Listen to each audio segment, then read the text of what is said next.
বাগডোগরা সন্তোষী মন্দিরে চুরির ঘটনায় চাঞ্চল্য। গত 9 মে মন্দিরে বার্ষিক পুজো আগের দিন রাতে অন্ধকারে মন্দিরের গ্রিলে তালাসহ দানপত্রের তালা ভেঙে নগদ ও পুজো সামগ্রী নিয়ে সম্প্রদায়ের দুষ্কৃতী দল। এরপর ফের গতকাল রাতে চুরি ঘটনা ঘটে।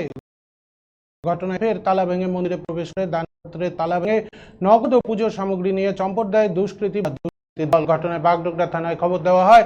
বেশ কিছুদিন ধরে বাগডোগরা জুড়ে অসামাজিক কার্যকলাপ ক্রমশ বাড়ছে। নেশাগ্রস্ত যুবকরা এই কাজ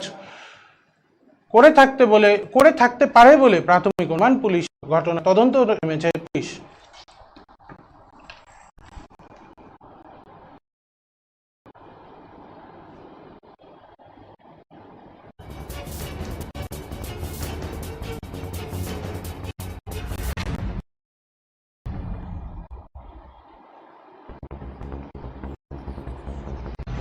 কালকে এরকম রাতে হয়ে গেছে, কারণ আমি সকালে পুজো দিতে এসে দেখি বাসের তালা ভাঙা। এই 2 সপ্তাহ আগেও চুরি হয়ে গেছে, 6 মাস আগেও চুরি হয়েছে। এরকম পরপর চুরি হতেই থাকে।